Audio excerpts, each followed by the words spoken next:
Yes, we can start with it. There you go. All right, thanks.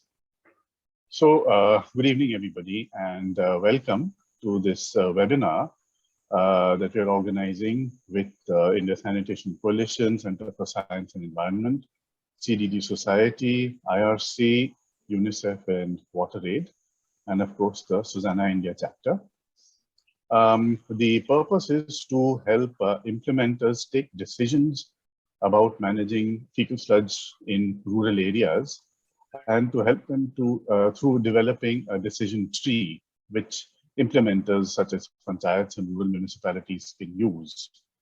A thematic discussion on the same topic has been ongoing on Susanna, and maybe some of you have also seen it and responded to it. I'll just bring out a few points from the thematic discussion, and then we'll lead into the webinar because the processes are complementary here.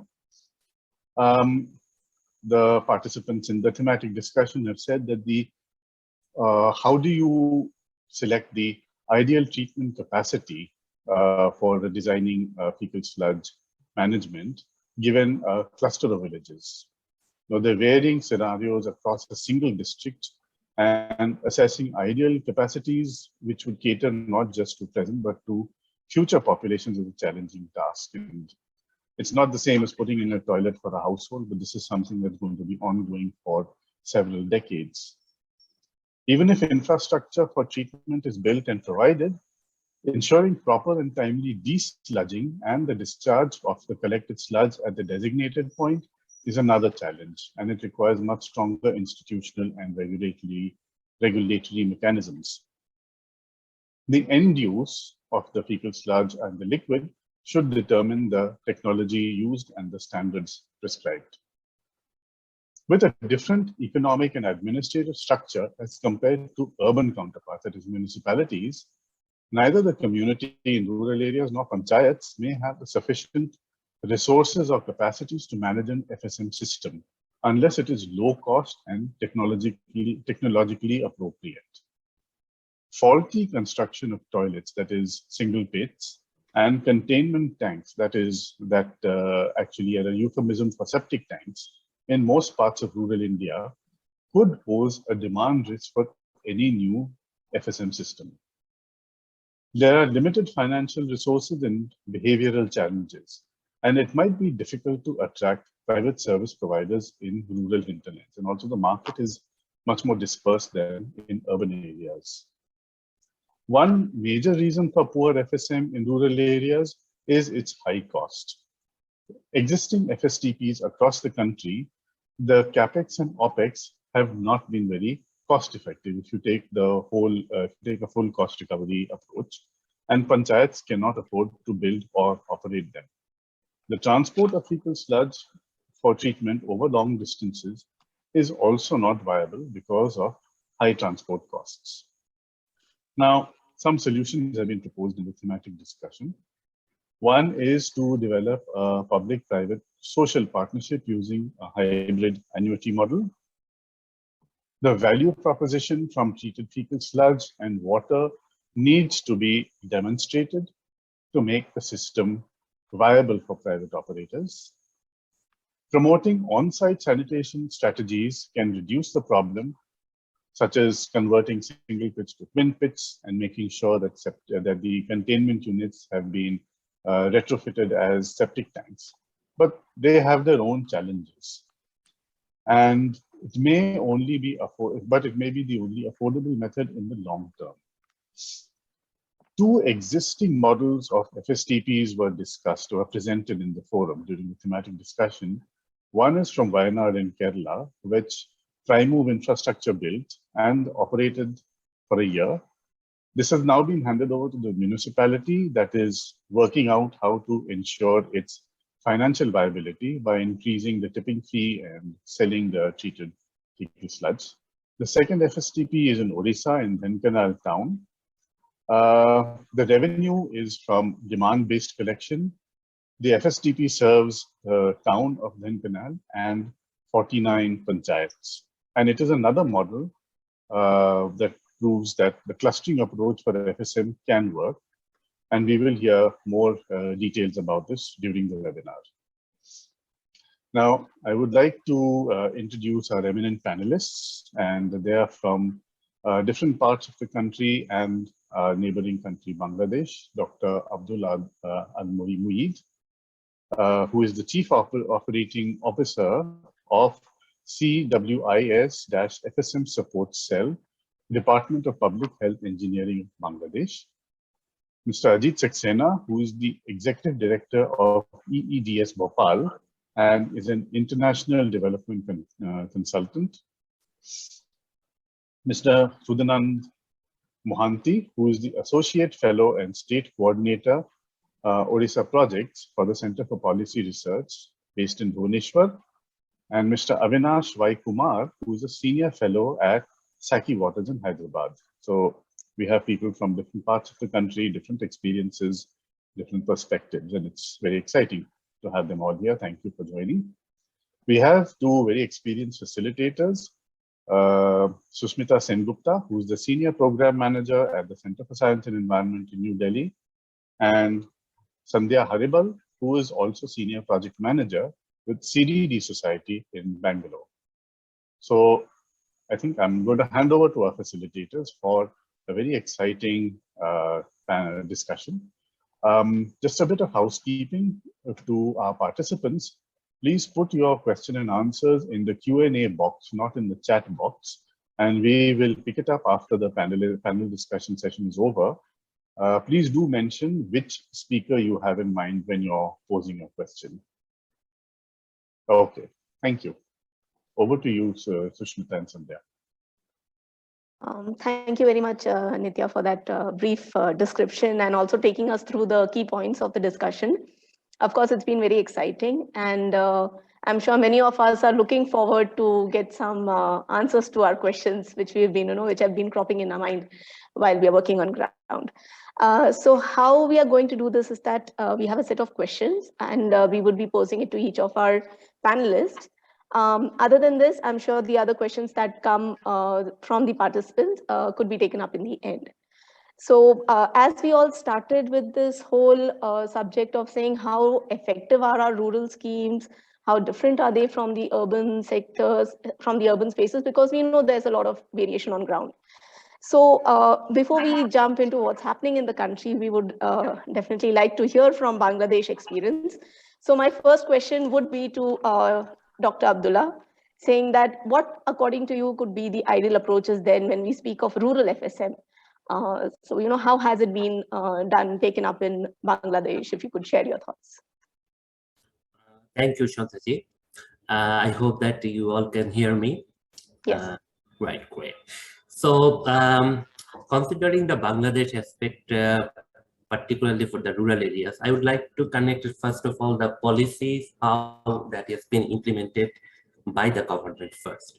So, according to our policy regimes, we have the Local Government Act and the Ministry of Local Government and Rural Cooperatives. They are the responsible actually to implement fecal sludge management, all the water supply and sanitation components, and FSM is there. And in the middle of 2017, we got the institutional and regulatory framework for fecal sludge management, which is, I believe, a very, turning point of inflection by which the country can get some direction for the fecal sludge management journey. And in that regulatory framework, we have actually made it into four, categories. And one is the rural areas, one is the urban areas, one is the, the city corporations, which are the mega city corporations. And one very specific case where I live in is the Dhaka. It's a complicated city. I think this is the only city which requires very special attention. So I'm not talking about that. So that's why we keep it separate. So the rural was identified as the predominant areas to reach the SDG 6.2. And even in the last JMP report, even started from the 2015, if you go back, the open defecation was not at all a problem, even after the MDG period, because that was the journey we already had it during the MDG period. We had enough latrinization. But the thing is, when we got the SDG targets, it's the safely managed sanitation. And that safely managed sanitation contains a lot of things, the whole sanitation value chain and everything. And the rural and urban aspects need to, separate. And we have the policy regimes, that's fine. One part is the SDG achievement, according to the last JMP report 2021, it's around 42% in the rural sanitation. We have the safely managed sanitation. And the contributing factor is the twin pit toilet. I'm sure we all have the, have very good discussion today also, the challenges. And I think the problem is almost same, the construction problem here in India and Bangladesh, so far as I know. So the point is not that. The point is the contributing factors. Is the pit latrine, twin pit latrines, that actually gives the momentum for the the safely managed sanitation situation for the country like Bangladesh. But the point, another thing came when the 2018, when the present government, Awami League, came to the power again, and our honorable Prime Minister has a very, very strict and very specific political agenda, that the urban facilities need to go to the rural areas. We say it, Amar Gram, Amar Shahar, in English is my village, my town. That means the facilities, that means improved facilities need to go to the rural people as well, who are at the, extreme, difficult to reach even to them. So how to reach that? That means that is a political agenda by the government, present government, and the government is willing to implement it, and the Prime Minister office actually is coordinating all the ministries required for this implementation of the very huge project. So the situation has changed. The rural aspect is now changing. And the middle income countries aspiration of the Bangladesh, which is another, pushing factor for which the whole sanitation journey is different than we anticipated even before, 5 years before. So considering all aspects, what I, the nutshell is that changing situation we are adapting, and the rural-urban context, a mixed mood of, situation.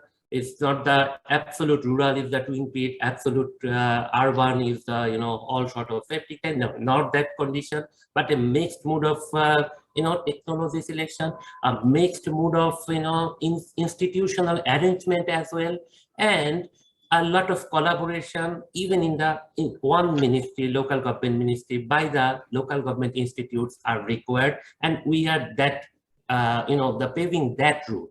And accordingly, we have developed the National Action Plan last year, the 2020 and 21 for the rural areas also. And now the time to do the action, even I'm sitting here inside the government, the Department of Public Health Engineering, which is the responsible for the sanitation journey for the whole country, especially in the rural areas, also in all the Purushabhas.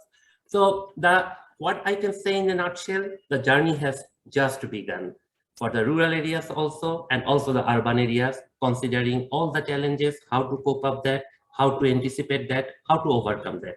I'm stopping here now, but later on I shall come back again. Over to you, Shandhaji. Thank you so much, sir. So that's great. You touched upon many aspects, not just limited to planning, but advocacy, about policy, about regulation, behavioral changes, which is very relevant and which is really important to ensure success of these initiatives.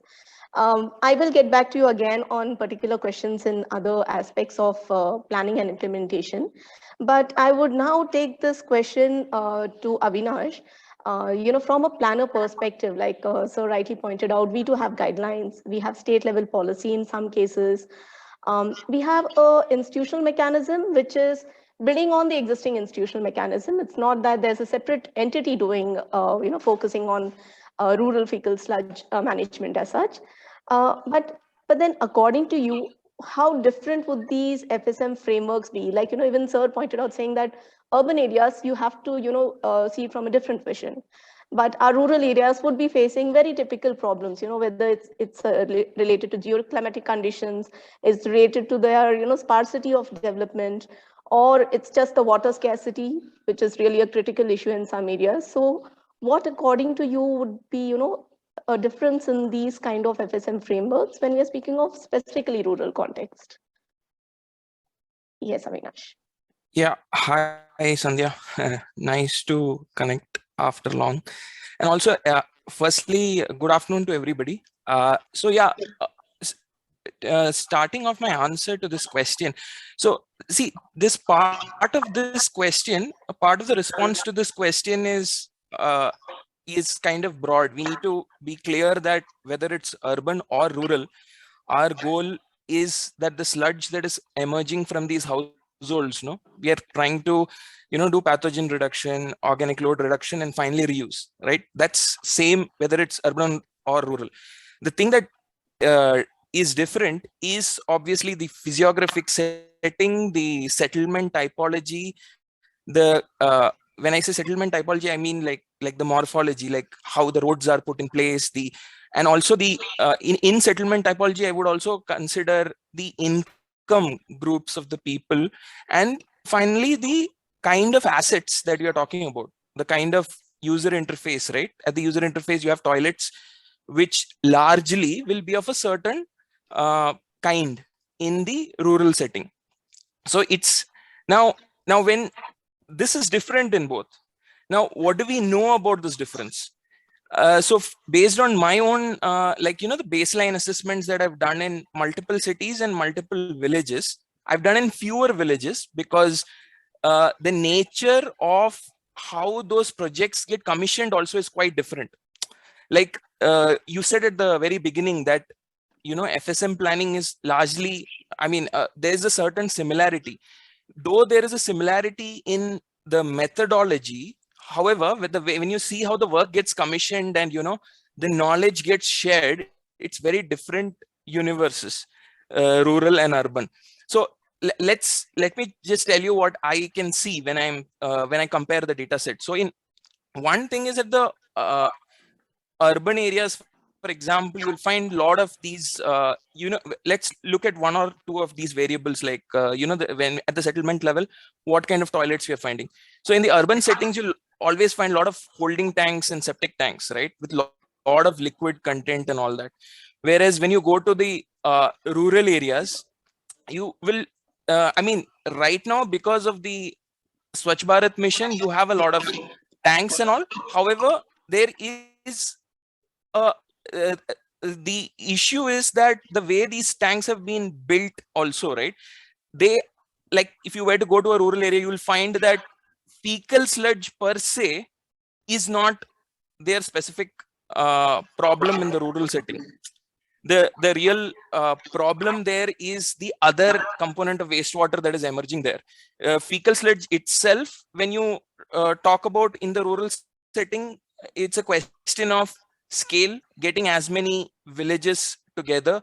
And these also this problem manifests in different formats. Like you will find rural areas which are on the outskirts of an urban area, right? So there will be a lot of urban character there. There'll be a lot of people with a lot of higher income, and because of that, they could afford larger holding tanks and septic tanks, so the liquid content is much higher.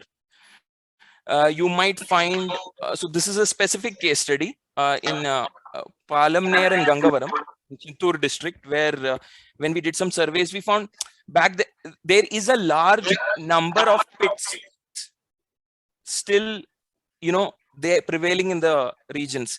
And when you do fecal sludge management, as a planner or a techie who is trying to create a solution, you will immediately jump to the what is the technology, where to put the treatment plant. But the actual problem is at the user interface itself. The problems are generally about leakages from these tanks. The outlet of the tank is generally opening into the stormwater drains. So it's uh, a s- it's an addition to the grey water management problem that they already have. And when, as a consultant, you enter these regions, you can't look at the fecal sludge management grey water separately. Like there was a particular training that we did with the Center for Science and Environment, where we went to one of these cities in Rajasthan, and we realized that everybody is actually complaining about their large amount of grey water that's just coming into the open, and also the outlet of the tanks which are let out into the open. But where it is enclosed, the the problem is something which cannot be diagnosed, right? Because the problem is, okay, if you have a unpaved, if you have a tank which is unpaved at the bottom, then you are a little worried, is this in a high groundwater table zone? And if it is a pit, you anyway have to convert the pit because that's what the guideline says. So there is this particular issue in FSM in the rural setting, which will influence your FSM framework, which is at the user interface, what is the type of toilet and what is the risk, you know, that is associated to leakages. And also the gray water thing will always emerge, because when you start talking to the officials in the rural area, they would want a complete solution. They wouldn't, you know, just tell, yeah, sir, we got the toilets, we know what needs to be done there, but what about this also? So it's a, and the, if I have to just summarize this for now, I would like to really put it out that, see, the moment this, we have a lot of stakeholders entering this, which is what is the case right now for rural FSM, we should realize that there are some parts of the decision making that are quite democratic, like the way you do baseline assessment and all. There are a lot of players who come in and give good information, but when you get into tech selection, right, technology selection, this becomes extremely driven by a lot of you know, narrow agendas. So it's kind of important to be a little careful in that stage of decision making. Whereas the earlier decision making, which is the baseline assessment, type of toilet, what kind of systems are there and all that, I believe we have a you know, tried and tested, you know, set of methodologies which will not fail. So the problem right now, even the scalability of rural FSM, I don't think is a genuine problem, because I know that there are a lot of, you know, thinkers in this space who know the solution. Because at the end of the day, like I said, the broad objective is pathogen reduction, load reduction, and finally reuse. And you want the right scale to do this. So I'll rest it at that for now, that this is what should, you know, drive the methodology, and that will be driven in different physiographic settings and different regional settings slightly differently. Thank you, Avinash. So yeah, very rightly pointed out, it's not as simple as we say we want to make a decision tree and it's just formed by a few people sitting together and putting their minds. So of course, there are a lot of interlinkages, a lot of dynamics of not just other forms of waste, but also, as you rightly pointed, there's a social, there's a political, financial, all kinds of issues which, you know, sort of play a key role in decision making. So Dr. Abdullah, I would again get back to you on this, saying that since we are talking of a decision-making tree, because we feel this could be one starting point to planning any initiative on ground, right?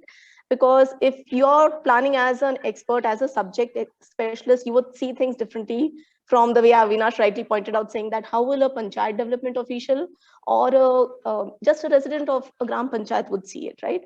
So what is important for them? Are their inputs being taken into this kind of a decision-making tree? And how do you really go about with this process? If maybe you could share some thoughts around decision-making specifically from Bangladesh perspective, that would be great. Great. I mean, thank you, Chandraji, for the very good question. I mean, first of all, for the decision-making, I mean, the decision makers, let's, you know, think about how to achieve our target and how to convince the decision maker. That's the point we need to discuss. We need to understand that. So, but because the decision makers usually, they are the political people and they are elected people, of course, and they are the representatives of the mass people, whether it is a union parishad or gram panchayat in your case, or in my case, maybe Purushabha, maybe.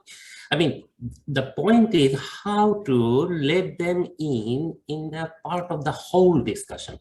So I could remember before starting this webinar, my old friend Nitya was saying or mentioning about the SFD, sheet flow diagram, or some sort of tool, CSDA tool. I mean, these are the things where to start from, how to, you know, we should not go around the lasso. Someone has to cut the lasso and start and identify the starting point so that it will be a line, straight line, not the lasso, the circular one. Cut it and make it a straight line and start it. And it may be the sheet flow diagram. It may be the CSDA tool, whichever is attractive. There is a huge space for the spreader flow diagram or sheet flow diagram, which is now in the Suzana. And I think the way that India and Bangladesh are moving, we need to do the advocacy from inside the government. I would like to highlight this point. I mean, before that, I was also have the working experience in water aid, and I prepared also many sheet flow diagrams from Bangladesh. But from when I did it from the government side, now when I'm doing, and you will see plenty of sheet flow diagrams in the Suzana website from Bangladesh. The point is, it is an easier tool to let the government endorse or acknowledge that where we are. And also the elected member, they can understand the green and red. And luckily we have the flag of green and red. So it is very easier for Bangladesh to let them understand. And we all want is the green. We all want, that is our target. So it is easier. Where we can start, I could, put this example here that we have started with the sheet flow diagram. Also, the CSDA tool, also for the, for the Purushabha people. But the difficulties point is the development of the capacity of the people, of the Purushabha people or your Gram Panchayat people. They mostly want to see the result. I need these 500,000 toilets for this village or this Purushabha. This is their result. They are not bothered about that green and red zone. But once it is very easier to understand, and we can start from there, things are going very easily. There is no need of any discussion whether this is the SDG target 6.2, whether this is the actual JMP data. I know that that was the discussion of the sheet flow diagram. Don't do it. Leave them. Forget about this. Just start the discussion with the sheet flow diagram with your Gram Panchayat or Purushabha people. Things will be moving in a much easier way. I can say that from my experience also. Over to you, Shantaji. Thank you. Thank you so much, sir. So that's interesting that you're mentioning about the sheet flow diagram, which has been used widely in the urban space. Of course, in the rural space, if you look at our guidelines, it mostly gives a very simple flow chart saying that, at the first point, try to take care of, manage the fecal sludge within the premises by doing twin pits. If it's not possible, then go on to the next nearest available treatment plant. And for this, we are tagging to the urban sewage treatment plants, which because most of us working in the sector, most of us in the country know that they are not operating to their full capacity. So we, of course, do agree that there is some residual capacity for treatment, which could be used for managing fecal sludge as well. So that the idea was to see how do we really go about decision making, and not just, as you rightly mentioned, the decision makers, but also to bring in the informal sector players into this. So maybe showing them pictorially could sort of help them in rightly deciding their priorities. But speaking of the urban STPs, I would next like to go to Mr. Hridayananda Mohanty. And based on your experience from Odisha, which has been a front runner with fecal sludge management in the country, we would like to understand how is this urban-rural convergence really working on ground? Because it's a novel idea. When we speak of it, there's a lot of logic in it. But end of the day, the success totally depends on two people. That is one on the rural side and the other on the urban side. So are there any such experiences or key pointers that you could share, which could be useful for the other states? And maybe Sir, even from Bangladesh, later on, we would like to also understand this. So Mr. Mohanty, please. You're on mute, sir. Yeah. Let me in the outset thank you very much for choosing me as a panelist. Beginning with this, the questions what you asked me, that the experience we do have on the ground, particularly in Odisha specifically, as you all know that you have also rightly said that Odisha is emerged as a kind of a not only a pioneer but also a leading state so far the urban FSM is concerned in the country. But so far this urban rural experience is concerned, this is not that the new thing happening now. This is already there because the urban people, urban FSTP, urban FSM services is being delivered in the rural areas, particularly in the fringe, in the nearest, rural people, particularly those are located nearest to the FSTPs. So that is there, but then that has been done informally, because whenever there is a kind of demand, the urban local body receives. Accordingly, they can just serve the people. But there is no such kind of a formalized way of or a systematic way of delivering this service to the people. Those are settled around the urban facilities, particularly the FSM facilities. So keeping that view, we had earlier experience when we started working in urban space, knowing the very fact that this is the kind of service which is very much required in the urban space, particularly where the dynamic is totally different compared to the rural people. We feel that yes, this service is definitely required and this service should be provided to urban people. But the moment it is completed and the urban local body try to serve the urban people, they also have some demand they receive from the continuation of rural people. Then they decided they'll have to extend the services. So this is the background based on which we started, extending the services from rural part to the, from urban part to rural people. And that was discussed through a kind of project, pilot project, happened in case of Dinkana, which has been also a pilot city for urban FSM as well. So there we do have experience of private operator initially, but subsequently it was decided that how these urban services can be extended to rural people, so that the people, those are settled around these FSM facilities, they can also get benefited and they can safely manage the sludge they generate at their end. So keeping that view, we discussed with the district administration and with the support of UNICEF. We said that we need to at least see that now there is no such facilities available in rural areas.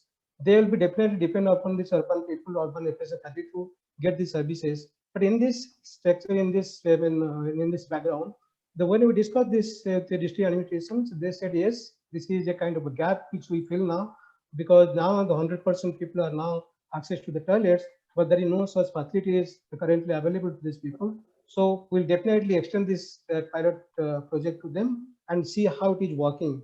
So that is the background in which we started kind of things.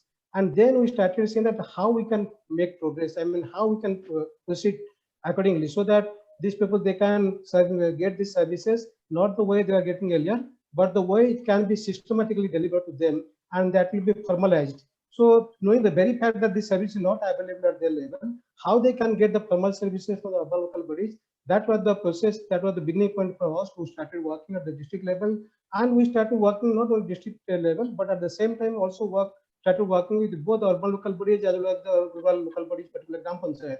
Because here the Gram Panchayat where people will be getting the services, not the district, but the district will definitely take the decisions and kind of give a kind of direction to the rural local bodies, saying that yes, here is the existence of the services and facility available. We can at least connect to these people and link yourself to these people and provide the service to rural people. But that is the way we started this work at the urban local body level, and bring these two local bodies together to discuss how they can at least proceed on this particular survey delivery. So that is that becomes a kind of a beginning point from our end, and that what are the kind of process to be followed, because it's not so easy when we can say that they can formalize these delivery services in rural areas, but there are certain processes one has to follow to ensure that these services are available to rural people on the ground. So for this, we said that once we discuss threadbare, both involving both the stakeholders together in the presence of district administration or officials, then we come to a kind of a conclusion that what should be the kind of process, how they can link together, how they formalize it together, they sign a kind of agreement among themselves, what should be the kind of the capacity building required, ICE activity required, monitoring framework required, and all these things taken together, we decided that we should come up with kind of a complete package on which best ways we can extend the services. So that's the beginning point on which we started our journey from the urban to rural, and that is now going on very well in case of Denkana, where rural people almost initial 10 kilometer radius, they selected a cluster, identified a cluster, then 17 GPs they got the services. Subsequently, it was extended to now 49 GPs, as Nitya was mentioning these things. So these people are getting the services from the urban local bodies, and they are regularly getting the services from the urban local bodies. So at this point of time, I can keep myself here. I can proceed further once I get the questions from your end. Thank you. Sure. Thank you. Thank you, Mr. Mohanty. So yeah, as you rightly pointed, maybe at the district level is where we need to really push the case. And in Karnataka also, it has been tried starting from the state level, but putting in a kind of a joint committee mechanism in the district level where both the urban and rural people are a part of the committee to streamline these services. So great discussion going here on the planning aspects, but now I'd like to take a pause and hand it over to Sushmita to ask questions more on the institutional aspects, because some questions are propping up based on institutional aspects here. Over to you. Thank you, Sandhya. So we start with the questions which are more linked to the fields, so field experiences. And as I discussed earlier also, so CSE has been traveling to different states to understand what is the state of the fecal sludge in rural areas, or whether it's managed safely or not. And in this connection, we have also traveled to Orissa to visit Balasore and Dhenkanal. And Mr. Mohanty has already described about the Dhenkanal. So we have also visited the Balasore one, and which is like the differences, it is just made on the land of the Gram Panchayat. That's the only difference which we have with Dhenkanal. And but the model, as Mr. Mohanty said, is also working very well. And not only that, we moved to Chhattisgarh, where we got some good example from Durg. So although Dhenkanal was the forerunner, but we have some examples cropping up actually. And we have this Kumhari FSTP, which is also based on urban-rural convergence. And Mr. Mohanty actually very clearly said why they have started with a urban-rural convergence. So if there are 63 urban FSTPs in Orissa and you are actually planning for more. So when I was actually interacting with Mr. Parmeshwaran, and I understood that they are actually thinking of more of urban-rural convergence. So as Mr. Mohanty has actually described why they have gone for urban-rural convergence, and what were the bases, and what was done, and what they are planning. So I would like quickly move to the next question, which actually says about the clustering. So what is the basis of clustering? So as we understand, there are two sorts of clustering.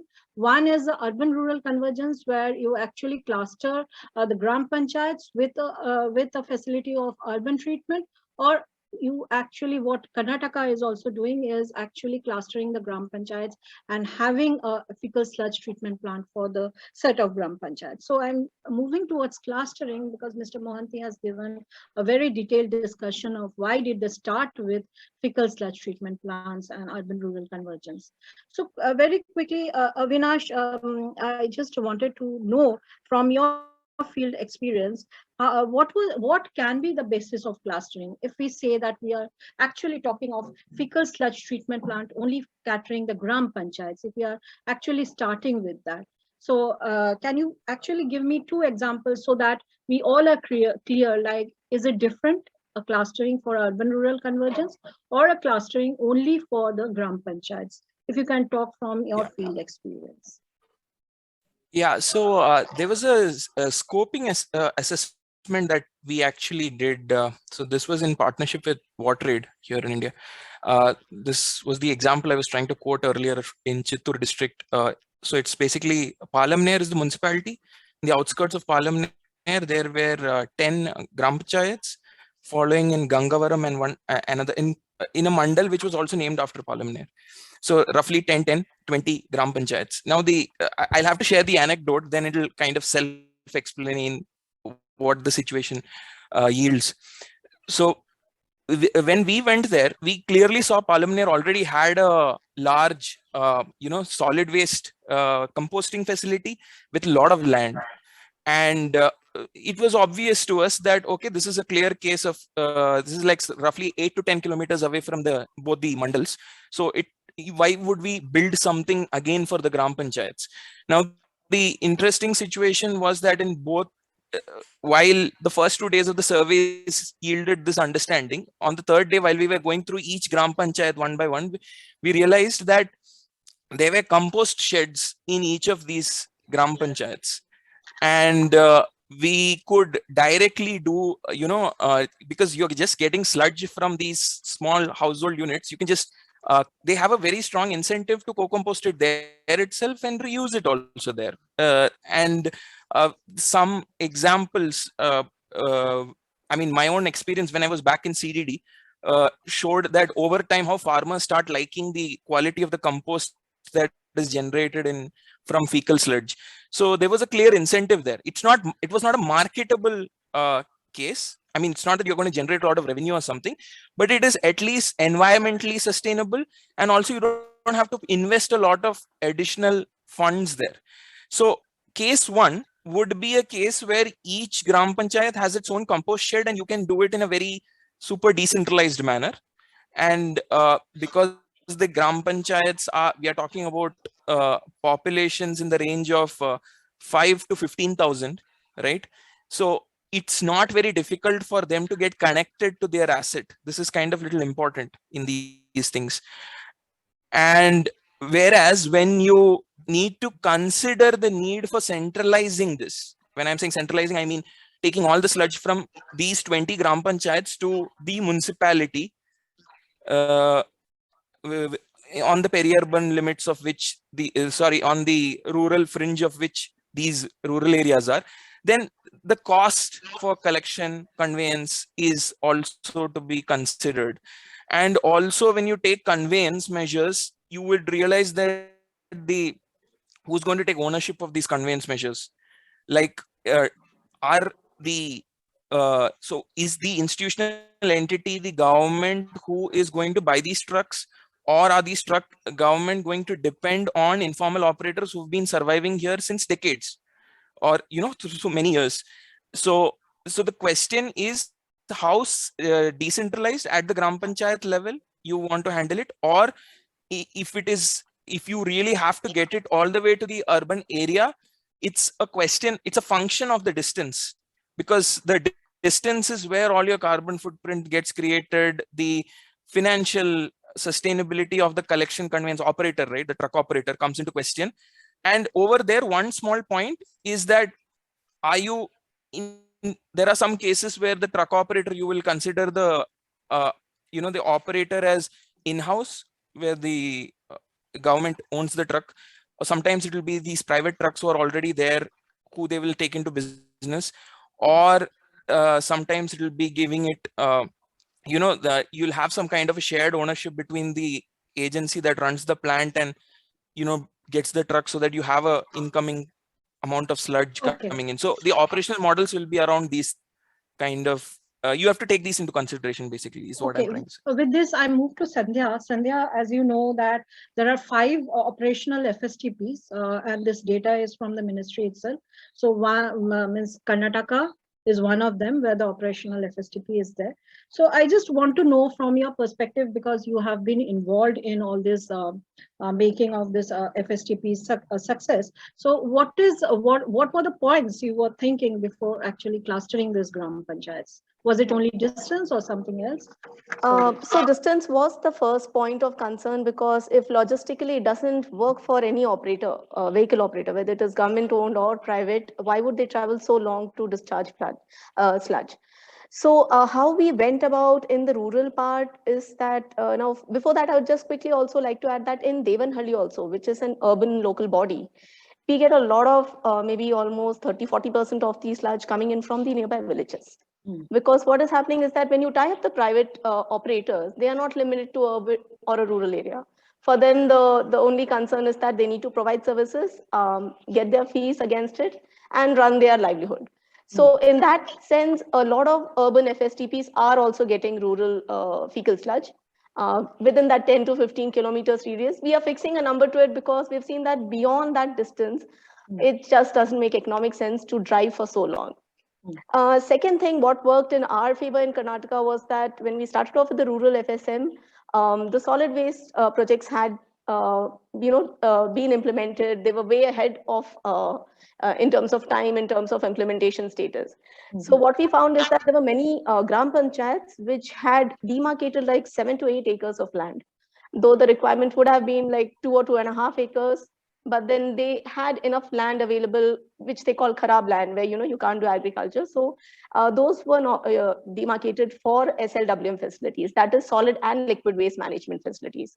So the idea of citing the FSTPs in these facilities was that in terms of operations, we can use the same which is operating the solid waste facilities to operate these FSTPs also, because they are very simple nature-based treatment systems. So that optimizes your operating expenditure, your operating team, managing a smaller team to do two works at one time.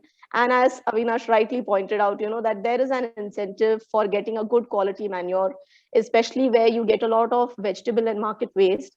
You can compose that kind of organic waste with the fecal sludge, and the farmers will benefit end of the day. So these were a few pointers that we really considered while clustering the Gram Panchayats. And also in terms of administrative units, we wanted to ensure that they are in a single district so that management institutionally also is smoother and streamlined. Thank you. Thanks, Sandhya. So quickly, I'll just move on to we have, this time is also a constraint for us, because so much things to discuss in this 1.5 hour sessions. And just quickly, Mr. Mohanty, I just want to understand from you, is this model replicable? Do you think this model of urban-rural convergence, which is happening in your Dhenkanal, Balasore, and we have also seen in Durg district, which is happening, and informally, as Sandhya said, that lots of fecal sludge is coming also from the rural areas. So quickly, one point, why you think that this model is replicable, or what is your view on that? Yeah, let me tell you, I mean, after this Dhenkanal Balasore, now the state government is going to replicate or scale it up the entire state. So that means all the 30 districts will be now covered under this urban rural convergence, and we are now taking it off as a kind of a model in Ganjam district to start with. But then 7 districts now identified by the state government as a pilot district. But currently we are putting our focus in Ganjam as a sub-pilot district, because there are certain things happen in case of rural areas, because it is not only the FSM only, we are also looking at the PWM waste management as well. So there are certain things happening in rural areas in Ganjam. So that's why we are now focusing in Ganjam as a first sub-pilot district to look at this, how this convergence can be replicated in the entire state as a whole, and what the kind of a policy documents, guidelines, everything can be done at the state level, so that can be replicated or scale up the entire state. So coming back to your saying that whether it will be replicable or not, absolutely, because it's very easy way to replicate in the sense, because I can add one point what Sandhya said, mentioned earlier, the distance factor. We also look at the capacity of the plant, right? So when we go for clustering without analyzing the capacity of the plant, knowing the very fact that how much capacity is required to accommodate the requirement of rural people, if you cannot just decide upon that, if you looked into that, then it will be very difficult to extend this clustering, because you don't know how far you can stretch upon the urban services to deliver the services, so that you can at least optimally utilize the facilities available to the urban communities. So in that sense, the analyzing the capacity of the plant as well as of course the fleets available to the municipality, one has to look at it, and of course the operational cost, what is mentioned rightly. So all these pointers needs to be looked into while extending the services or clustering the entire Gram Panchayats to receive the services from the urban local bodies. But in terms of extending the service to other state, or replicating the same in other state, I believe it is quite easy way to do the things, because knowing the very fact that the facilities are available, instead of going for creating a separate facilities, which will be definitely will be very difficult for managing in scale. So in that case, if we see that urban facilities, those are available to the people, those are very much located near to that one, so that they can easily go for accessing the services without asking for a separate facilities or infrastructure, whatever it is. So in that sense, it will be definitely replicable in the sense. But those people, those are staying beyond a particular limit and far away from the urban facilities, for them, this can be also go for a kind of a green one. The way we say that is a plug-in approach and greenfield approach. Greenfield approach, we can see that is there are certain blocks in the state where you do not have an urban facility available, but these people, they need to have at least this kind of facility available to them, so that they can safely manage their vehicle stores. So in that sense, we look at the clustering for greenfield area where we can have a very integrated facilities which can serve the people within this, because that will be kind of rural convergence. Instead of we can say that urban convergence, we can have rural convergence, because we can connect GP to GP, Gram Panchayat to Gram Panchayat, where we can find out a kind of central location where we can actually install these facilities and keep a particular panchayat, or even in case of a block administration, to take care of and provide the services to the people those are located far away from the urban facilities. So this is the way we look at it, and I believe this is really applicable in other states as well. Thank you. Okay, Mr. Mohanty. So, Dr. Almuid, I just can't stop myself asking you that whether this model will be like applicable in your Poroshava, so that to understand what Bangladesh is thinking. Means I just wanted to get a comment from you also.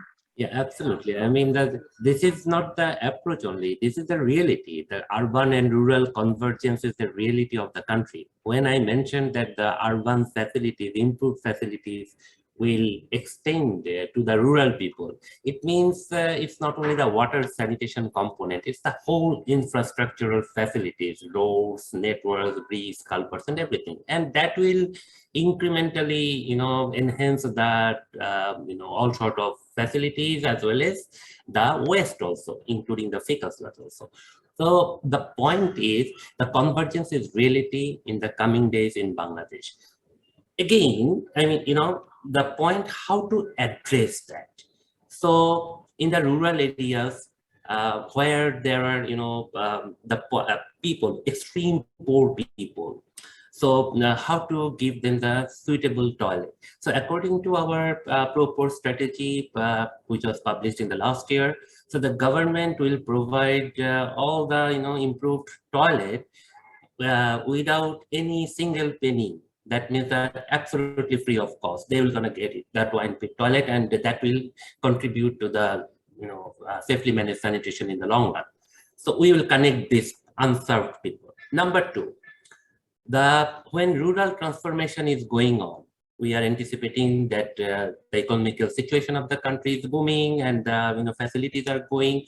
So the point is that when the rich people will get, the improved toilet by themselves, like if they get septic tank and improved facilities, they will need the urban, connection, the vacuum truck service to get the treatment plant.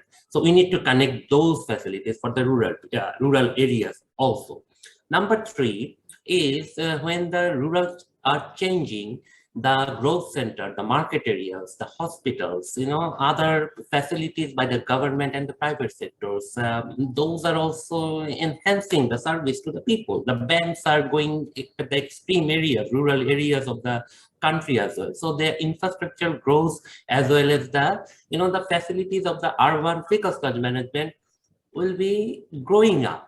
So we need to connect those areas also. Those are not the fringe areas, for which the convergence, that means rural and urban.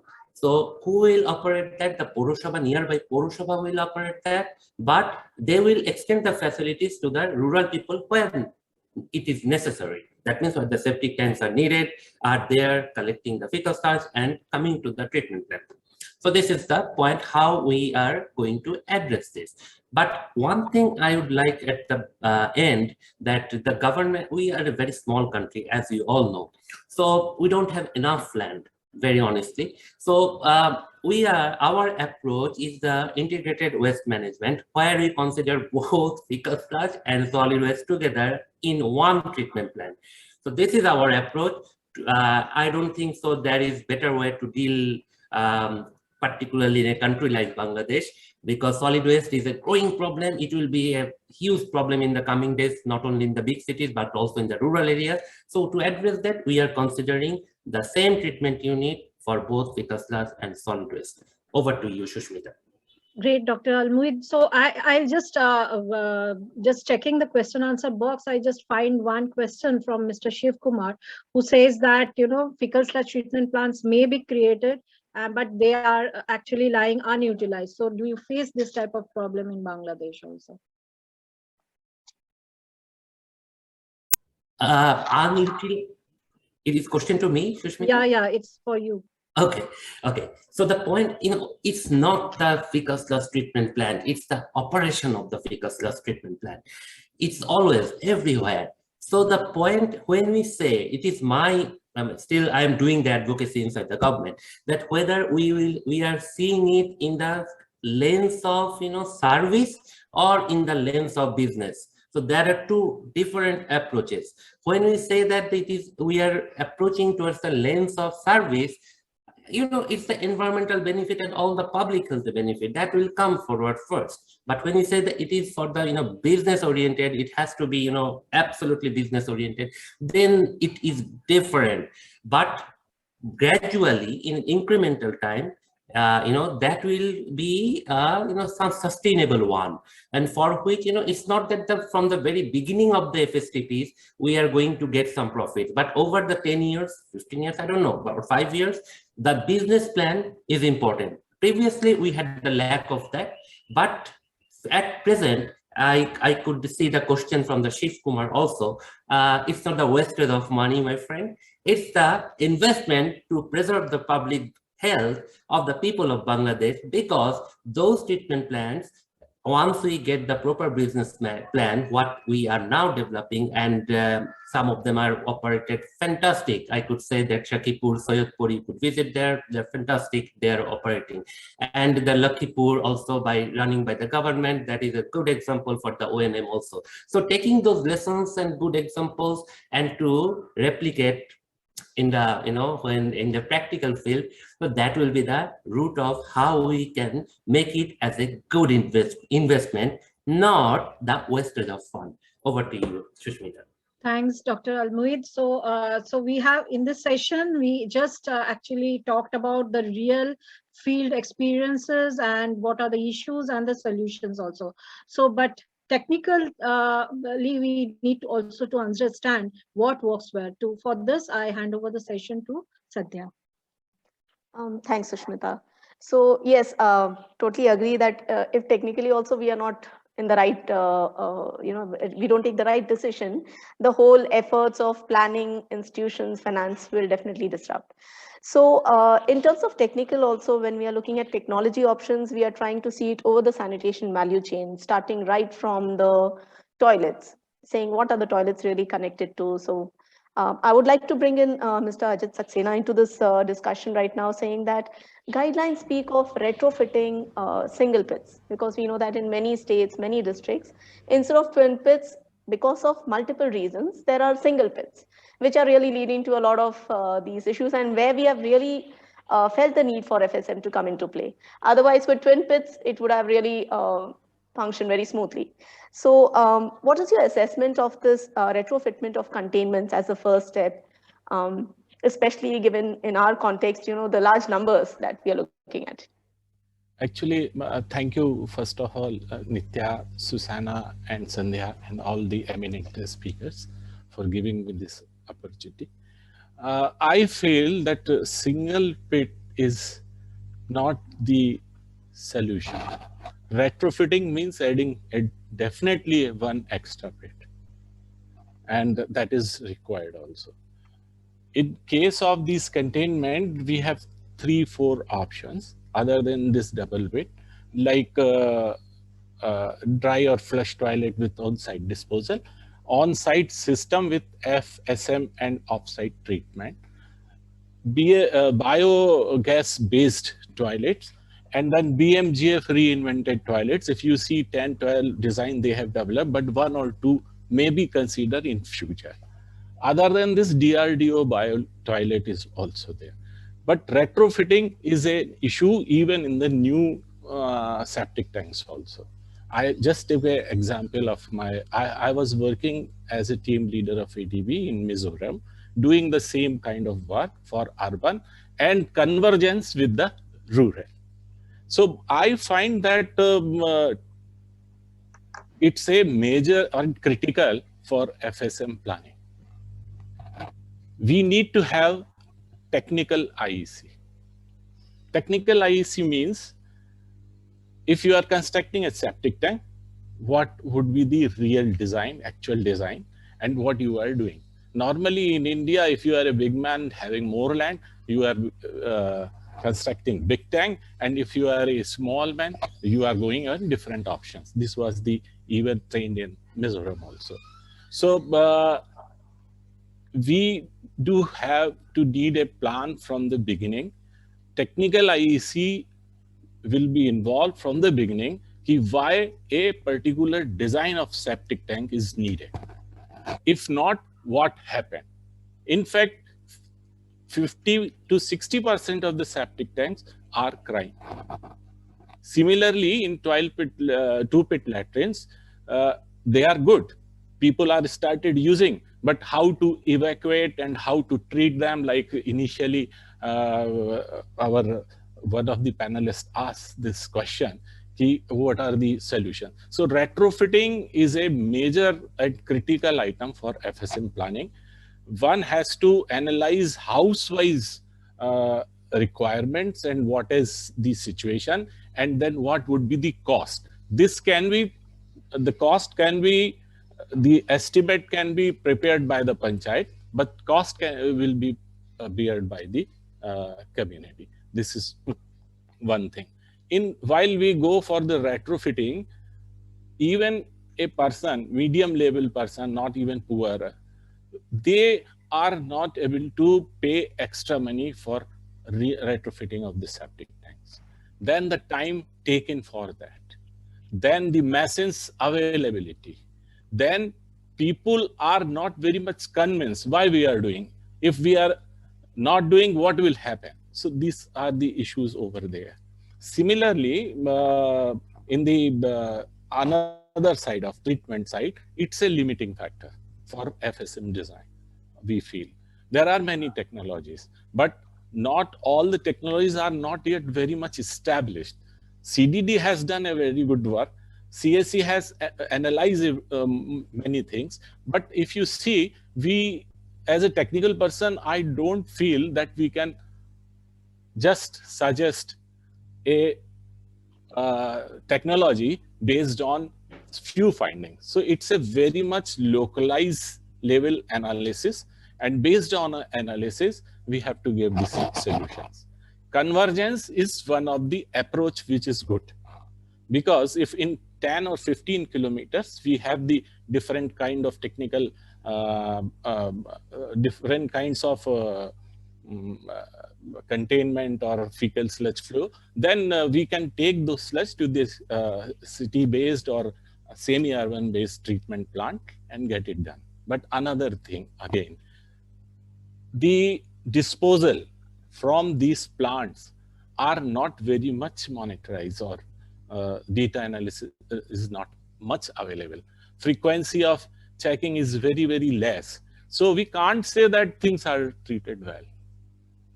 You have to mix with the organic, other organic material and get the things good. But even the oldest experiment in Tamil Nadu, we don't have much data on this. When frequently analysis is not available. So I mean to say, we have to develop a matrix of technology. With this matrix, there is a technical IEC, why this technology is required, what are the limitations, and what are the strengths. And if you then draw a plan with community that, see, this is the place, this is the technology, but we have this much limitation in this. Then the second technology is very good, but we don't have this much money. Likewise, with the panchayat members, key players, and then community, if we do, then this technological solutions will be there. There are few technology which is invented in BMGF, and they are also saying, I think Dr. Abdullah may know more about this, omniprocessor and kind of things. But approach is different for those technology. They focused on energy generation first, and then treatment. So we are almost, that technologies are again under action research, and this needs the time.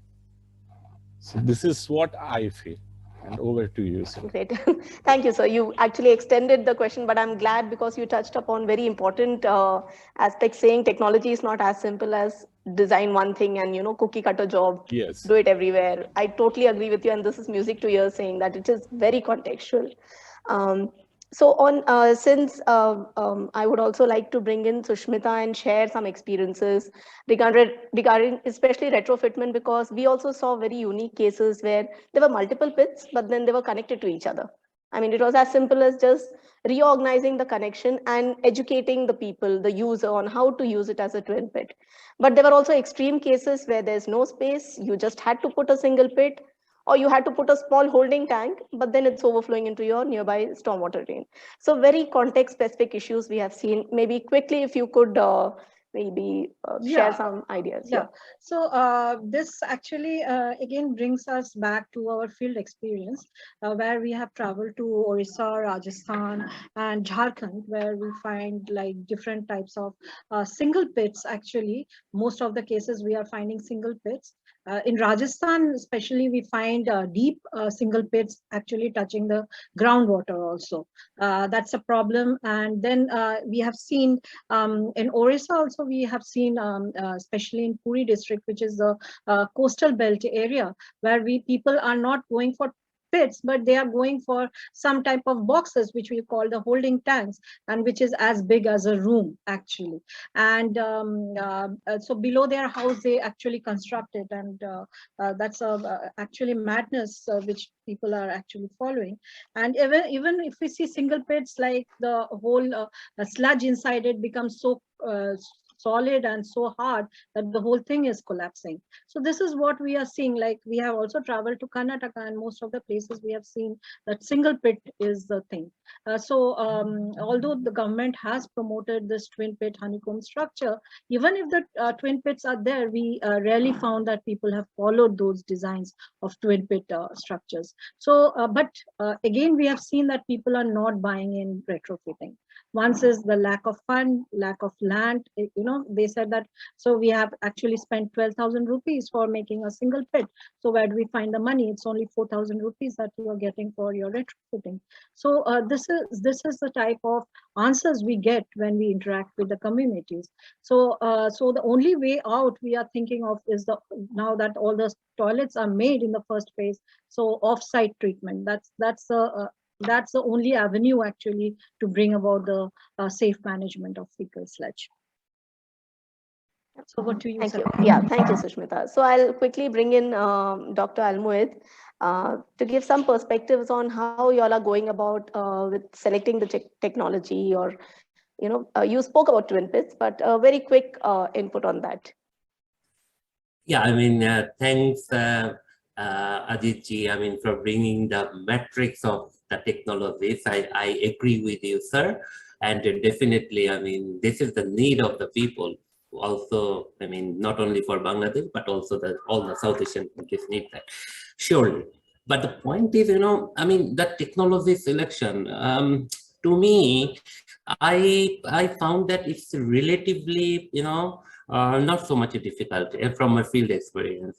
Probably it's a little bit of twisting effect, what you have discussed.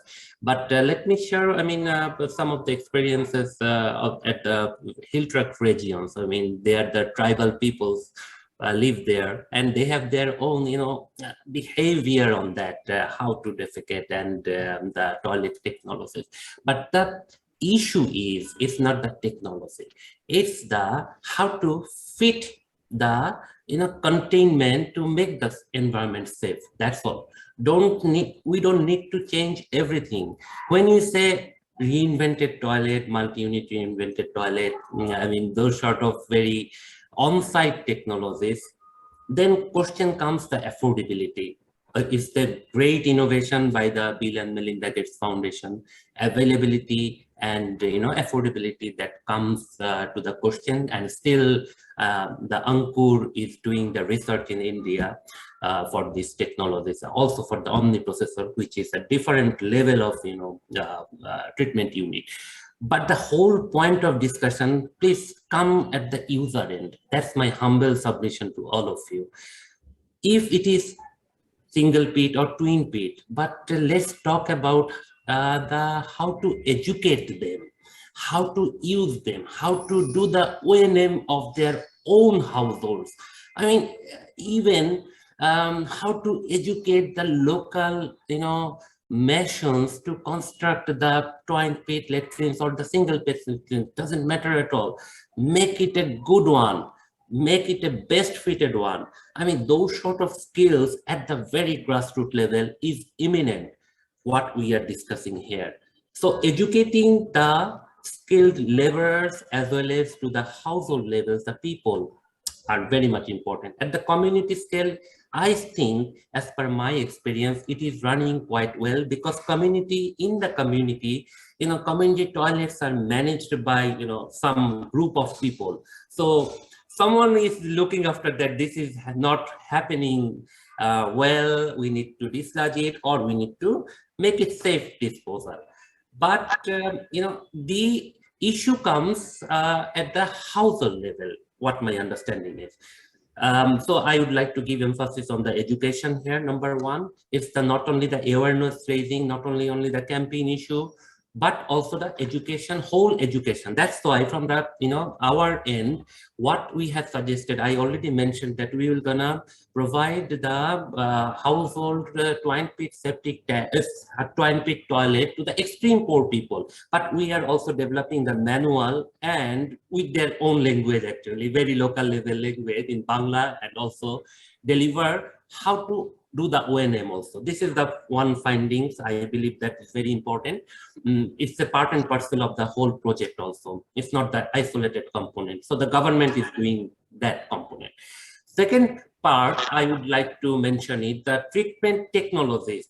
I mean, there are plenty of treatment technologies, as Adit ji also mentioned, that omniprocessors and others. But to me, actually, it is something, I'm also an engineer, but it is something we discussed a lot.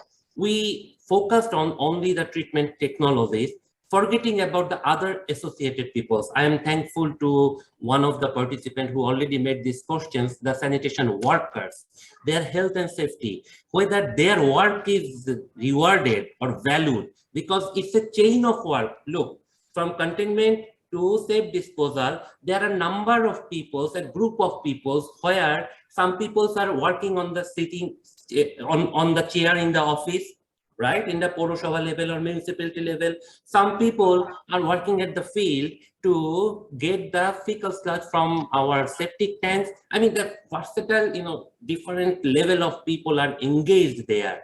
So what I really, emphasize here, let them understand to have their own jobs here, because we are connecting the, each and every value component of the sanitation value chain.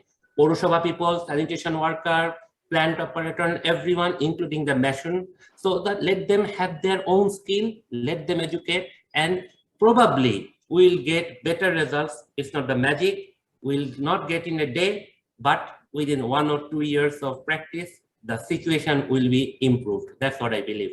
The technology is not only one factor, but of course an important factor. Over to you. Absolutely, sir. So in the interest of time, there were some more questions. I'll just try to squeeze in and sort of summarize, saying that in terms of technology, yes, we do agree that since it is rural areas, we are more focused on easy to operate, easy to maintain kind of technologies. Of course, there's a lot of research going on, which may be more suitable for the urban areas.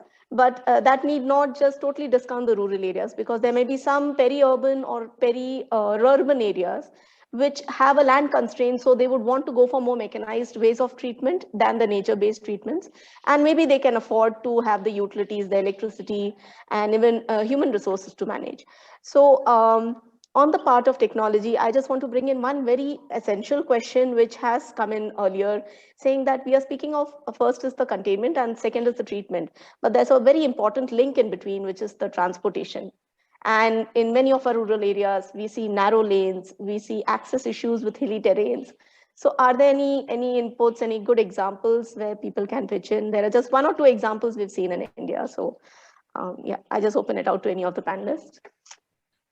Yeah, I mean, when you have the narrow lane, the solutions are very much, available, my friend, everywhere. It's not new one. So, there are small sludge pumps which we already customized and connected with the vacuum trucks until the point when the vacuum truck can reach there. And from there, 200 feet of, length of pipe can be connected in the narrow lane and with a small sludge pump that is, that can be put in the septic tank and bring the sludge into the septic tank. The point is whether we want to connect that point or not, number one, because I found that sometimes city authority don't want to go there. This is number one. So we need to motivate them. That cannot be untouched. Number two, the affordability of that narrow land people. We need to consider that, whether they are getting their value for money or not. I mean, we cannot, because they are living in the narrow lane, if they are poor, if they must get, must not be pay as equal as the rich people. So that can be considered also while we justify the price for the collection system. I mean, these factors are imminent, but the technology is readily available at the market. Over to you. Thank you. Yes, I totally agree. So even our partners in Leh have tried the sewage cutter pump. Plus, there have been a few examples where people are trying to get small robotic machines which can help in, going to narrow lanes and liquidifying the sludge, which can then be extracted to another vehicle. We've tried the gulper, which is being used in Africa, in and around our in Bangalore itself. There are challenges, but I'm sure as we agreed that as technologies, even this technology of emptying is undergoing some changes, it's undergoing innovations, and these are the forums where we would like people to bring those examples and share for the benefit of all the other viewers. So I just want to end with one last question to Mr. Mohanty, saying that given all these kind of discussions, is the focus in Odisha on linking to the existing urban FSTPs or STPs, or are there even some dedicated FSTPs being planned for rural Odisha? No, for the time being, the decision of the government is to now extend the urban facilities only to the nearest GPs. But so for the greenfield, as I was just pointing out earlier, that this kind of things is yet to come up, because the entire focus is now to extend this urban facility to the nearest GP areas. So for the greenfield, yes, that will be taken up later on, but not now. For the timing, it's not being focused on idea. That's great to hear. So yeah, there are a lot of questions coming on sustainability and affordability. So I think this is the right time, Sushmita, for you to pitch in with the financial related questions. Yeah.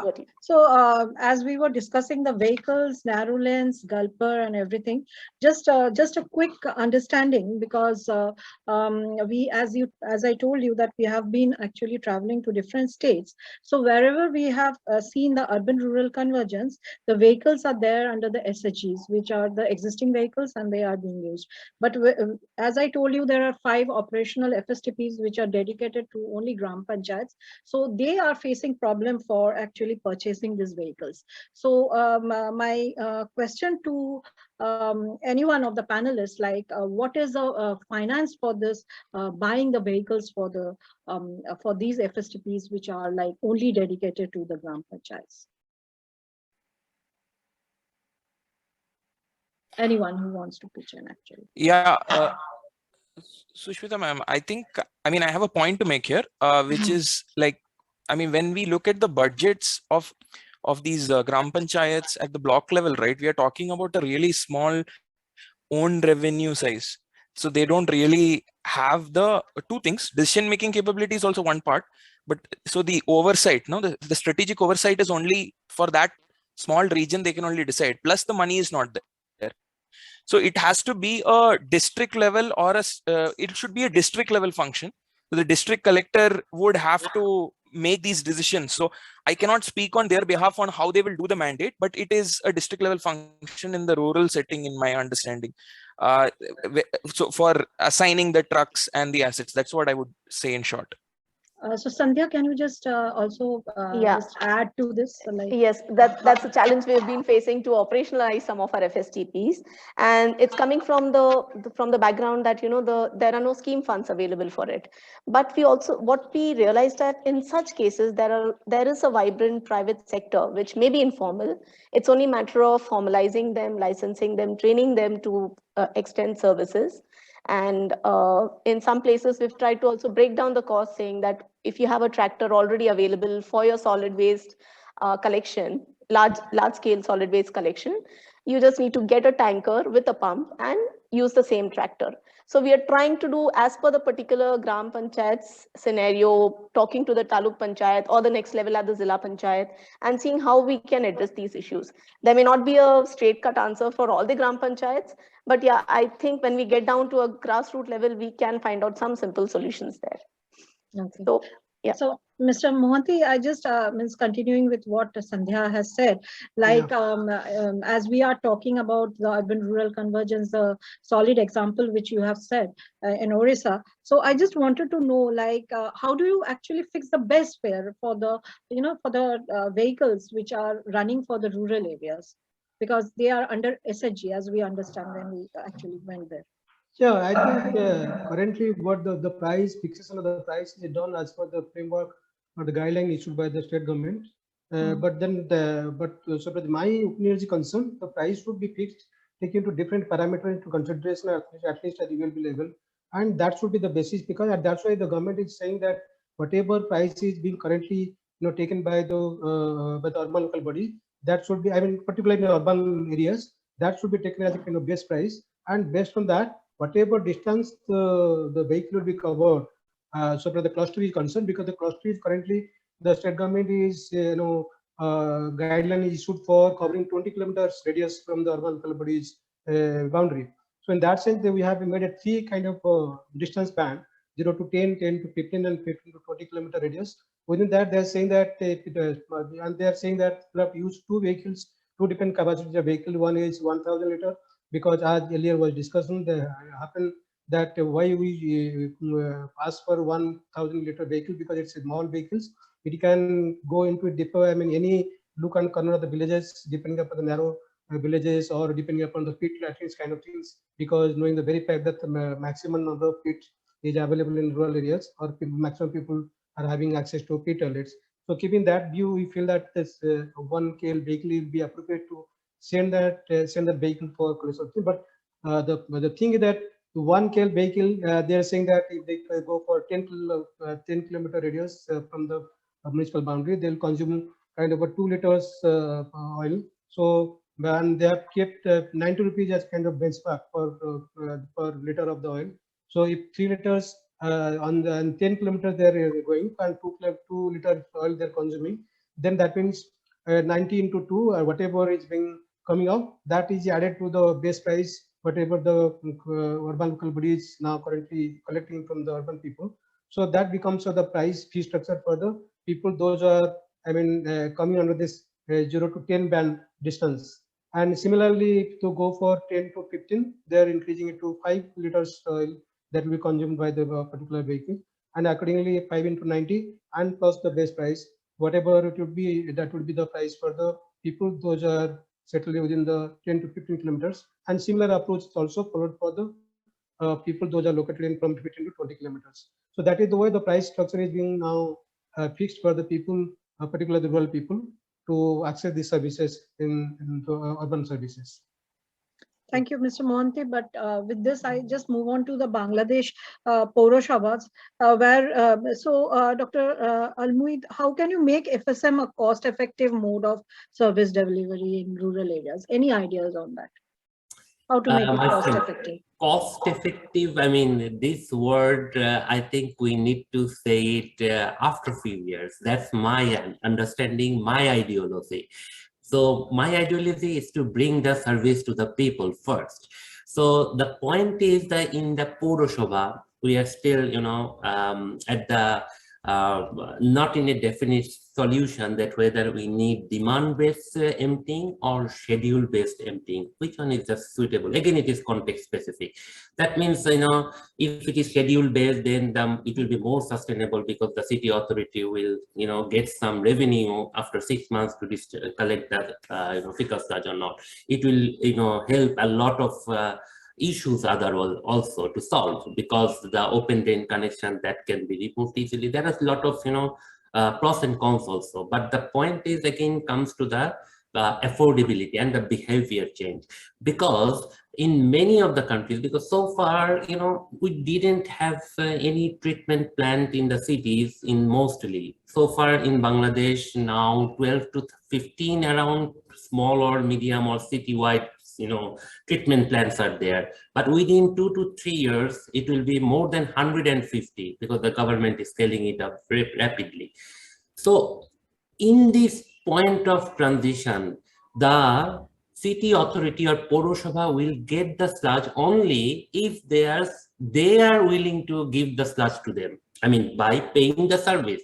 So far, what they're doing, their habit or the behavior is either by manual emptying to, you know, empty it and to dump somewhere, or connect it with the open drain so that they will never face the problem. They don't know even that they have to pay the charge. So these are just, you know, soft issues I think we are now facing, and it has to be dealt delicately. We have few examples, as I mentioned, Lakipur, Shakipur, Sayedpur, or even Faridpur.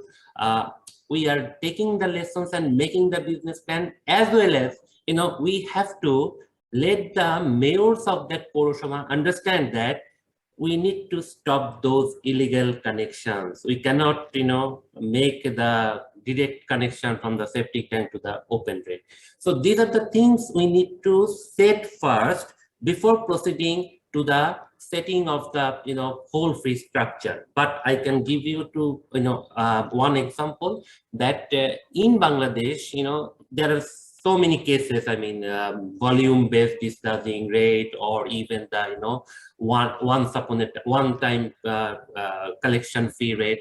But it is whatever the easier to understand by the Purosabha people, because they are collecting the fee from the people. If it is a smaller, medium, or, you know, size Purosabha, which is around 35,000 population, or even it's a densely populated country, not so big. I mean, 20 square meter or even 30 to 40 square meter. So I mean, then I mean, it is better to have the fixed rate. That means if you empty your septic tank or, you know, pit, you have to pay this amount, and the amount is around $8 to $10 around, which is 800 taka currency in Bangladesh. So this is something like I give you some idea about the rate, but in the whole country, across the country, the practice of collecting the fecal sludge, this 800 taka is for 1,000 liters, something like that, because the area is not big, the septic tank is not big, and they can move around the city 4 to 5 times in a day. So this is not the problem. But if it is a bigger, you know, city, it is difficult to have this fixed rate. So we have both example, but the rate is around $10 to $15 per 1,000 liter of fecal sludge collection. This is something as, you know, a rough estimation. Over to you, Shushmita. Okay, so looking at the time, Sandhya, I think you should again, you know, start the session, which is very important, legalizing the whole thing and monitoring of the whole system. So over to you, Sandhya. Absolutely. So I'll start with Avinash. You first saying that, you know, we are looking at many informal service providers today, you know, cropping up across different states and districts. So what would your suggestions be to, you know, make them, to ensure a thriving market for these people? Any key pointers that you can help the listeners with? Yeah, so there's this idea that's been discussed in my circles over the last 7-8 months about, so the truck operators are already existing there and have their informal, you know, existence with the beneficiary groups and everything, right? And then there is this program that comes out of the blue and then tries to kind of get them on board and be part of the systemic regime. Now, there are 2-3 scenarios which emerge here. One is, do you continue the truck operators to get empaneled into your system? Second, if there are Safai Karamcharis or in-house, who getting a salary, how do you make them part of this private regime or collaborate with this private regime? Because if they collaborate also, maybe the private regime will give a better service than them. And then there's this third scenario, which is, wherever manual scavenging is happening, how do you make sure that that's completely cancelled out? One thing that is being discussed, and this is in a nascent stage, so I would not put this out with a full show of authority, but the point is, I believe that wherever the business goes well, it is because there is more ownership among these 4 or 5 stakeholders who work together. Who are the 4 or 5? The people who do collection and conveyance, and the municipal officers, the whatever sanitary inspectors or the government itself, and the plant operator. Now these 3 have to work together. So one idea could also be to increase, because right now when you see in terms of training and capacity building, what's the point of going and giving training and capacity building to a truck operator who's been doing it for 20 years? So if you're doing capacity building, you should probably build skills related to maintenance at the plant, drying, not the big rocket science part of fecal cells treatment, but the very simple parts. If you teach them that and you tell them that there is this additional incentive to drying the sludge and taking it to the market, and when you take it to the market, that portion of the incentive you can keep it. When you give that kind of a training and capacity building, I feel more ownership will come amongst the operators to bring the sludge also to the plant. I feel right now they are looked at as an underground economy who need to be kind of leashed with the system, which is a problem. So they have to, that ownership has to be, and I kind of will draw a feather out of Dr. Abdullah's hat, that because my own experience in Bangladesh, I felt was that this much more program money put into building community ownership, that is much lesser in the context. In most of the projects that I'm working in, I notice that is less here. So the project stakeholders still don't know whether they own this. This journey is not theirs. The journey still belongs to the program designers who are not belonging to the city. I don't belong to Chittoor, right? I don't belong to Madhya Pradesh. I don't belong.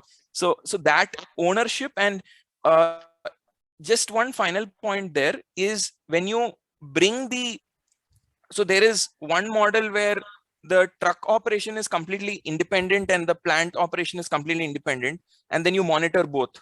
There is one where the truck and the plant operation is by one group, so that they have a clear incentive to take the sludge to this thing.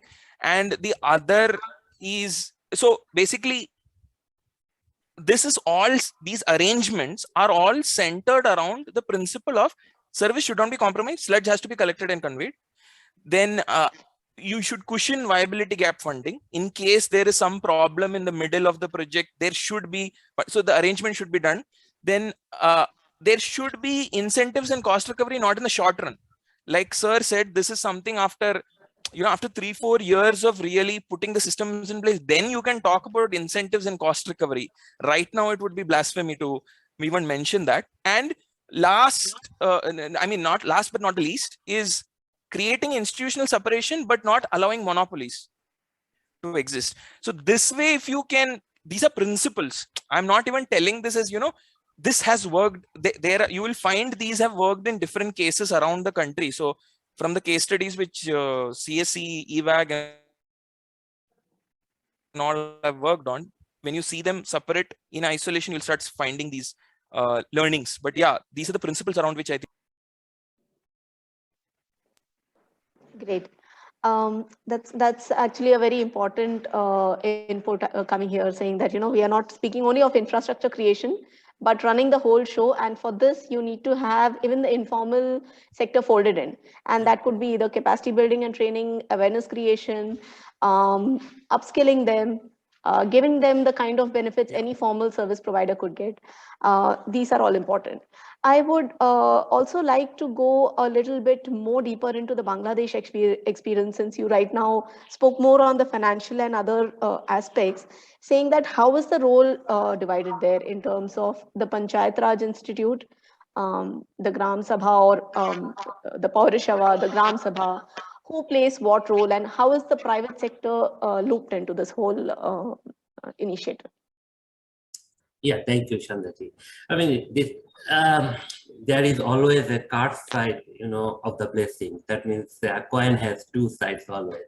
So let me tell you the one side first. I will tell the other side later.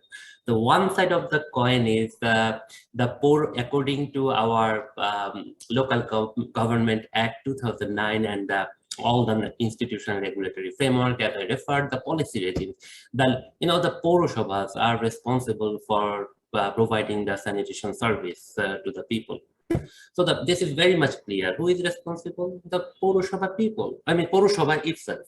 So but the point comes here, does Purushabha has the capacity of that issue? I mean, to provide the service of the whole sanitation of the city? Probably no. How to increase that? That's a long journey. I'm telling you the whole story. And the point is, when the government organizations, because the Purushabha, if they have the capacity, they can build their own FSTP, but they don't have. So the Department of Public Health Engineering, they are constructing the the FSTPs for the Purushabha, and they now, in order to get acquainted with the whole ONM, they are providing the service for the 2 years after the project period. So I agree with Avinash in some aspect that yes, we are the ONM issue still is not acknowledging as their own responsibility by the Purushabha themselves. But the reason, I can say another example, the other side of the coin. Some of the Purushabhas are providing service since 2015. I mean, I can give example where I was deeply involved, the Shakipur, the Sayyidpur, because that was the root of the FSM while I started my journey in Bangladesh. So for the last 7 years, they are providing the service. Now the point is, back of the Purushabha, the other institutions are providing some sort of technical assistance as well as some financial assistance without naming the organizations. But it is justified if Purushabha can identify the need, what they really need for doing the ONM. It's not a big deal of money. It's something like that, let's say $2,000 per month. That means in a year it's $24,000. So it's not a big deal of money, but do they need to earn it? Yes, of course, they have to earn it by providing the service. How much they are earning? About 70% they are earning now. 30% is still they are deficit. But they need to know that this 30% they can recover if they write a small proposal to the the local government ministry that we are providing this service and we need this amount of money for the safety of the public health. Do they have the capacity for that? Unfortunately, no. For the last 7 years, this is my failure also, that from the Purushabha, I could not, do this successful advocacy to tap the resource from the, the line ministry, the national government. So this is the art. This is also need the technical capacity, a little bit of writing capacity. But if Purushabha people will learn that, they will come forward in the ONM business and will show their own responsibility as service provider. This is the only gateway, as per my understanding at this moment. Over to you, Shushmita. Okay, Sandhya. Or Shondhaji. Yeah. No problem. We can, I think, get to the next session. Yeah, we can. Yeah. We so we'll just One more very important question without which we cannot actually wind up this session is, and I'm going to pose this question to Mr. Ajit Saxena. I hope he's there. Okay. How can manual scavenging be prevented in any form while engaging the sanitation workers? So, Mr. Saxena, if you can just give your valuable comments on that. See, it's a challenge. If we do not provide enough capacity building to the people who are doing this emptying business and associating the labor who is doing this manual scavenging available in the village to these operators. Second, still there are not enough emptying operators available in the villages, and because of that people goes for manual scavenging. That means we have to enhance our capacity.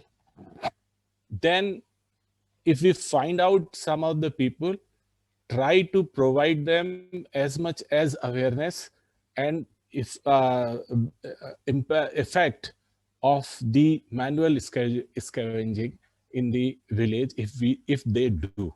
So alternate employment, alternate possibility of engaging in the same sector but with the motorized or mechanized things is only the way. Third is strict law, which is already there, but enactment is not there. So these 3 points I feel is very important. Very well received, Mr. Saxena. So with this, we hand over the session to Ms. Natasha Patel. Madam, you can just take over. Thank you. This has been an absolutely amazing session, I have to say. And more from a personal perspective, we at ISC have been doing a lot of work specifically with regard to treatment. And the way I look at treatment is really, in 4 buckets. So starting with containment, transportation, treatment, and of course, reuse. ISC, as you most probably know, is a platform that facilitates the dialogue between the government as well as the private sector. And when I talk about private sector here, I'm specifically referring to the corporates and other investors who are keen to now participate in creating the right structures for the country as part of the SPM2 plan. So both from Mahua as well as the DDWS, this demand has become increasingly insistent. And that is one of the areas in which the ISC is focused.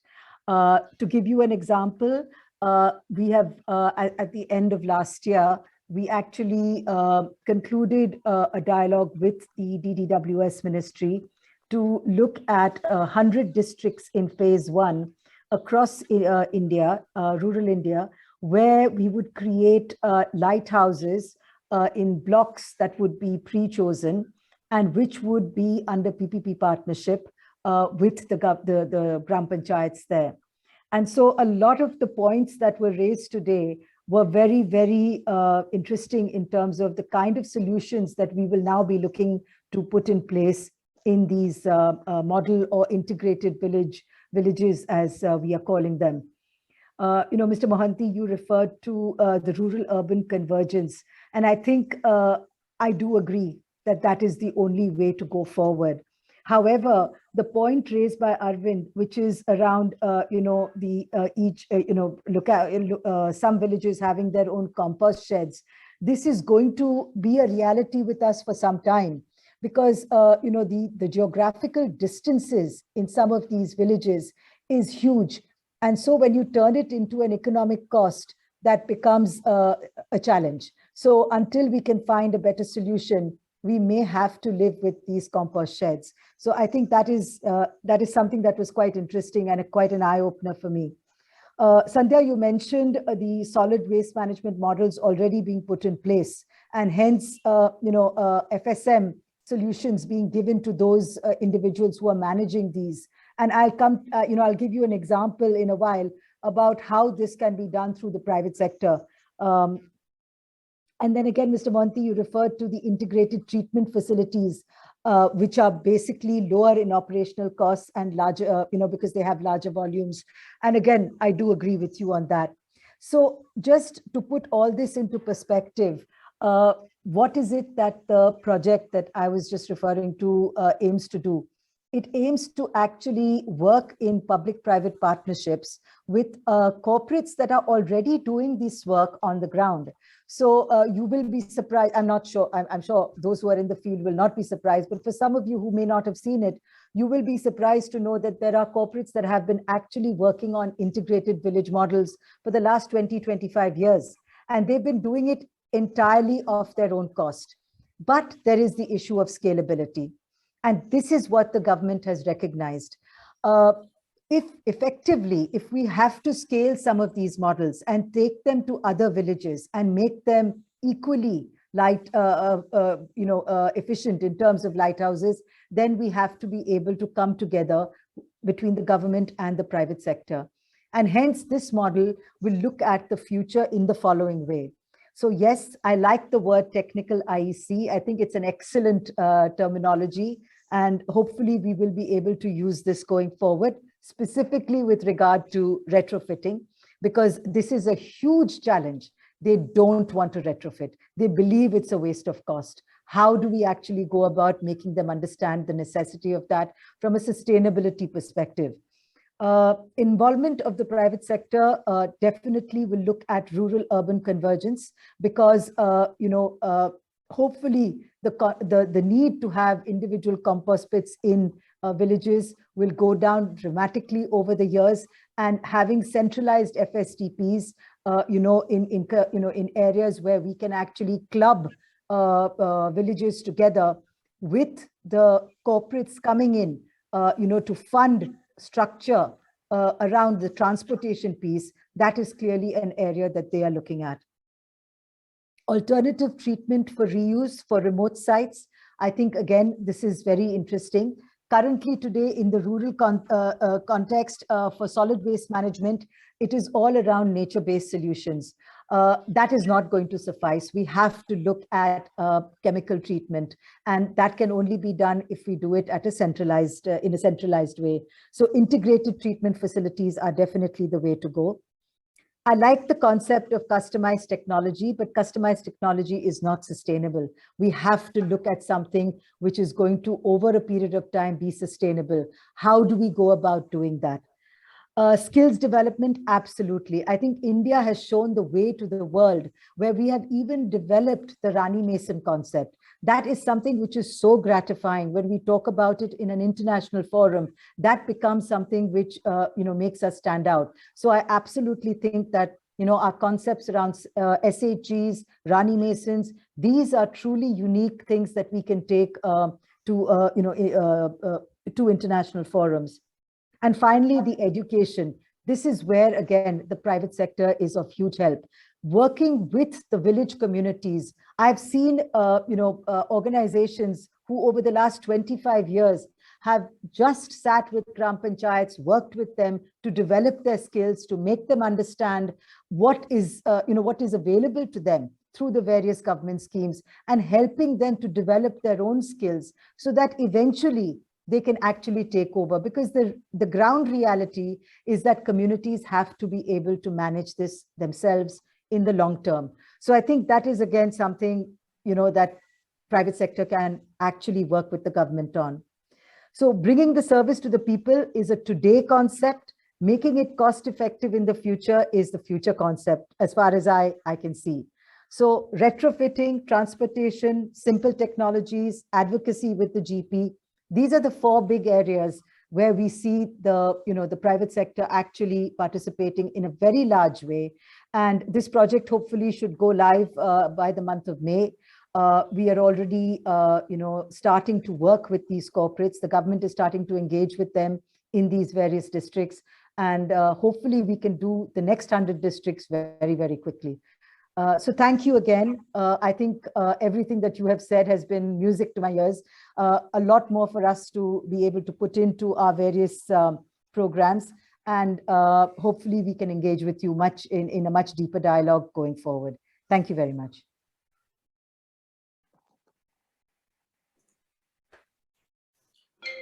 Thank you. I think it's been an excellent discussion. Thank you, everybody, especially our panelists and the two facilitators and Natasha, and all the participants who actually stuck with us right till the end, even though the webinar has gone on for another 20 minutes. So we will be incorporating the summary from this webinar into the thematic discussion summary.